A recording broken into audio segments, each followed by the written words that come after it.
Welcome back to the channel, guys. It is me, 8744.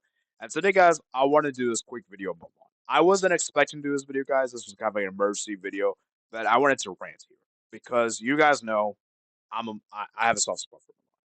And Milan's been a team I've I recently enjoy, you know, and this is a team that has gone through a lot in the last couple of years. This is a team that went through a bad era.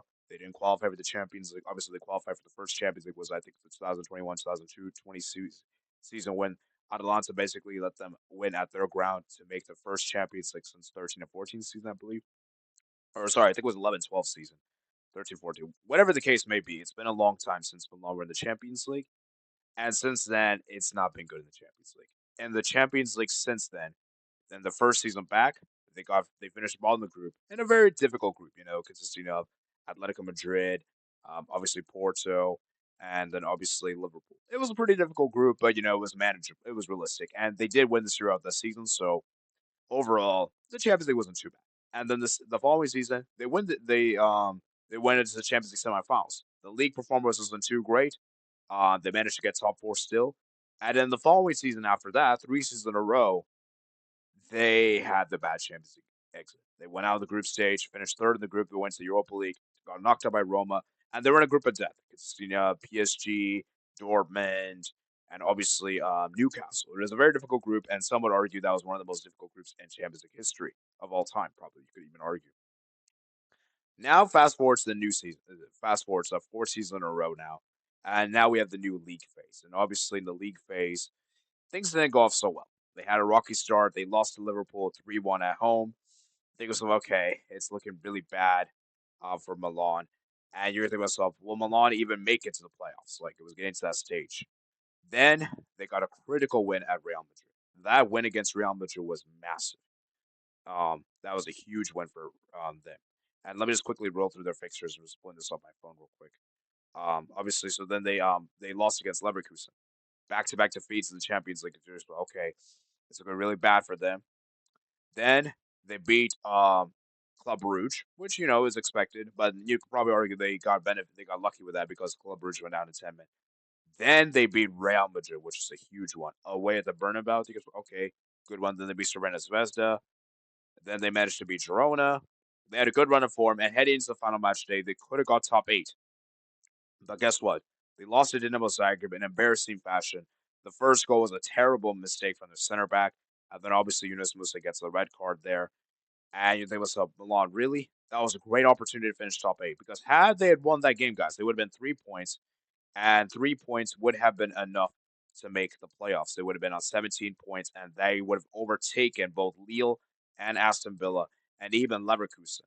Sorry, no, 18 points. 18 points. They actually would have finished at fifth place, I believe, and they would have skipped.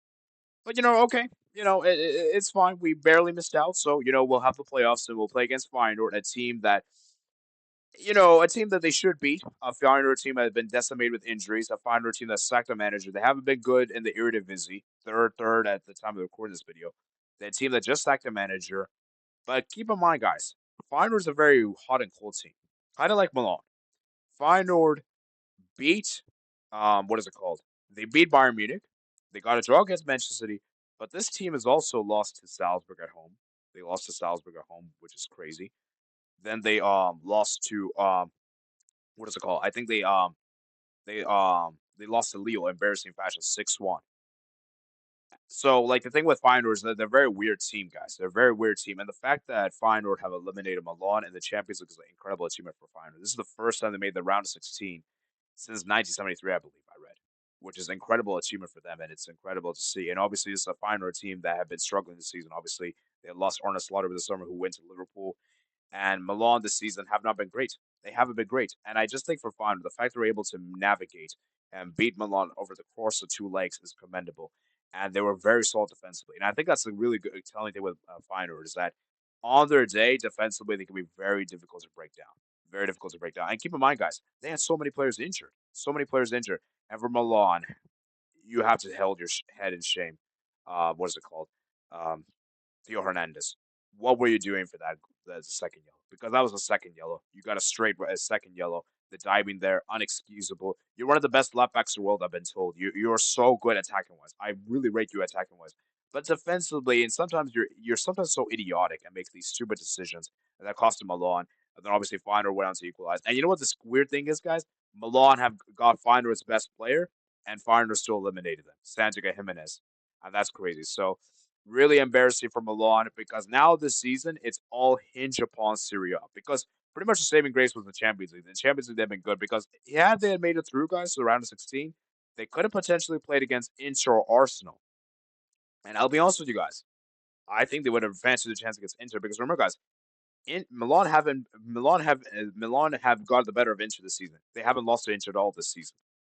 So I think it would have been very interesting, and I think that would have been such a good opportunity for them because now league wise is looking bad. They're seventh right now at the time of recording this video.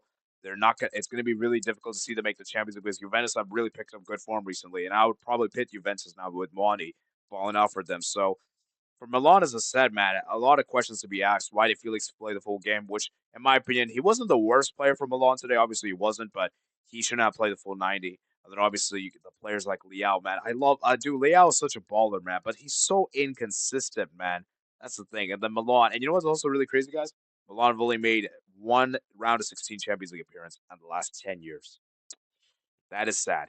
That is sad for a club of this magnitude. That the second most amount of Champions Leagues to only make one round of 16 appearance is disgraceful. And so for Milan, as I said, man, they better get top four. And if they don't get top four, Conceição might get sacked because I'm sorry, man, Conceição, you also got to take blame too as well. Obviously, you're not the main person to blame. Obviously, Theo Hernandez is, but you also got to take accountability too because how do you not manage with 10 men?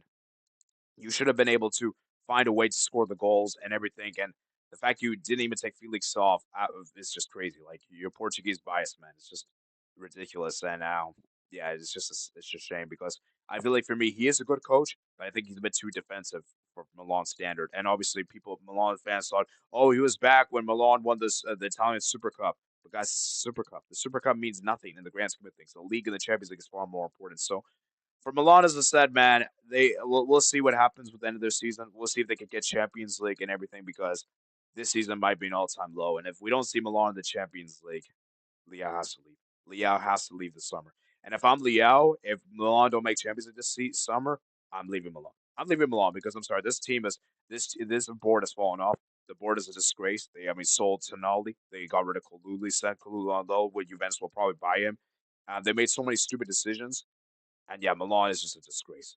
So I want to know what you guys think in the comments below, guys. How much of a failure this is for Milan, and how big this is for Feyenoord, because I think this is really impressive for Feyenoord to do it. So let me know what you guys think in the comments below, guys. Remember, guys, we're going to discuss all the Champions League games tomorrow and the big stream tomorrow. I look forward to seeing you guys there. And yeah, I'll see you guys later, man. Peace out.